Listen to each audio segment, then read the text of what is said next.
My family is making a homophobic cake decorator make hundreds of pride cakes, by user Biscuit. This one grocery store in my town offers custom cakes out of their bakery section, not a Walmart.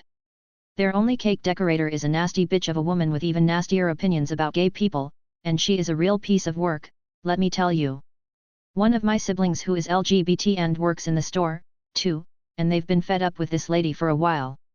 Well, a couple days ago, this sibling told my family that for their upcoming birthday, they want us to custom order them a pride-themed cake from the store so that this homophobic woman will have to make a cake that stands for everything she so openly hates. My family is going to do this, but we're doing so much more than that, too. One of my other siblings already ordered a pride cake so that we could all have cake just because. My mother ordered a pride cake to give to our favorite, an openly gay, barista at a coffee shop we like. My wife ordered a pride cake just because she loves me and knows I love cake. You see where this is going? I have a lot of siblings. My siblings have families and friends. I have family and friends. And our family and friends have their own share of family and friends, and so on. And because we're not pieces of shit, and because in my family, we all share a powerful strand of petty DNA, we all are ordering pride cakes. This homophobic cake decorator will be making hundreds of pride cakes this month. And the icing on the pride cake? The cake decorator's manager saw the first cake, the first one my sibling ordered, and loved the concept. The manager figures they can sell extra cakes this month if they advertise that they can theme them for Pride Month. She's definitely right, so she told the decorator to make one for the display case. Now, all the LGBT and in town will see it, and this homophobic waste of space will have to make even more pride cakes. Sometimes, life is beautiful. It brings me genuine joy to think of this woman spending her month making more cakes than this town orders in a typical year, and all of them themed for pride. They suspended me for a misunderstanding, so I took the best, much-needed vacation at their expense, by user FJBP95. On a Monday night I asked my manager if I could have my morning shift covered. He said no worries, the new girl is coming in to train and there will be plenty of servers for the slow lunch rush. Sounded good to me. The next day the owner, who has the patience of a caffeinated squirrel, messages me asking why I did not show up. I told him exactly what my manager said. He said she is not a real server yet, and the way he saw it I missed my shift because I did not have another waiter cover for me. So he suspended me for a week. I am their best waiter, never late, always on time, and pulling in the best reviews. Some reviews on Google even have my name in them. But I just said alright boss, see you in a week. So I did what any overworked employee would do. I slept and watched movies, played disc golf and hung out with my friends and girlfriend. It was the most relaxing week I have ever had. On Friday night the owner calls me begging for help. They were so short-handed they were practically using the dishwashers as waiters. He wanted me to come in for Friday night, Saturday night and Sunday morning, all while I was still on suspension. I told him I had not learned my lesson yet and could not possibly come in. When I came back the next week everyone was very nice to me. They still are. I've stopped using exclamation marks when responding to emails from my boss, by user maybe-botshit. My mom died last month and my boss was a real dick about the whole situation. He's always been hard to work for, but he actually told me to get over it because her death was creating extra work for him. That was the straw and this camel's back broke.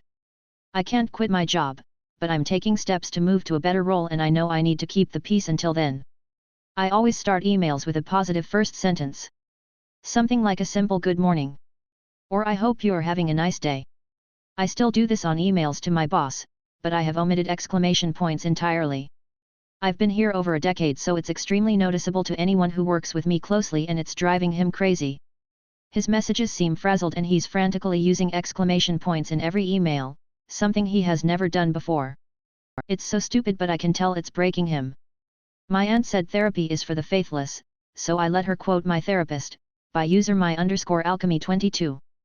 My aunt's the type to bring up prayer every time someone mentions therapy. She means well, but she once told my cousin that talking to a stranger about your problems instead of to God is a sign of spiritual weakness.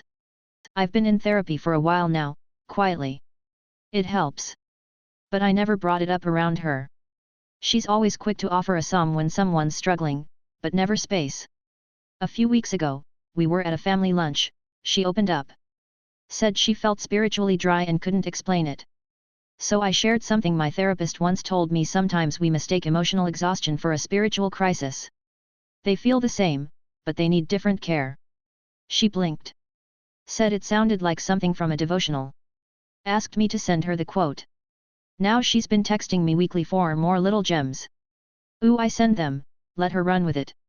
She's quoting my therapist every week, thinking it's divine revelation. Still tells people she doesn't believe in therapy. I just smile and say, we all find wisdom where we need it. Sometimes the best feeling is winning without the other person knowing they ever lost. He parked in front of our garage and swore at my wife and mother-in-law, so I helped him apply for jobs, by user dubs. A few years ago, my mother-in-law flew in from across the country to visit my fiancé, now wife, and I for a week. We live in an apartment in a busy part of downtown Vancouver, and our garage opens up into an alley right next to the entrance of a liquor store. We are often blocked in by people when trying to get home or leave. We've gotten into a few screaming matches with people before, but this one was my favorite / the worst. We were coming back pretty late in the evening, maybe around 8 to 9 p.m. This guy, we'll call him Christopher, had parked right in front of our garage door and went into the liquor store to buy some booze. When he came back out and saw us in our vehicle waiting for him to move so that we could park and be home, he made some snotty comment, that we couldn't hear while still in our vehicle, and got into his car. We thought he'd drive away, but he just sat there, opened a "Hey y'all," and drank it while looking at us and laughing. I got out of the vehicle, walked over to him, and politely, honestly politely. I've gotten into too many screaming matches and just wanted to get home. And also didn't want my future mill to see me getting angry, asked him to move so that we could get inside. He basically responded by telling me to F myself and that he'd do what he wanted. I tried to explain that he was blocking our garage and ask him if he could just move up a bit so that we could get in. This escalated really quickly. He got out of the car and got really into my face. I, still not wanting to play out this situation in front of my future mill, stayed calm and just kept asking him to get back into his car and leave. Eventually he started pushing me, clearly trying to start a fight. I called the police.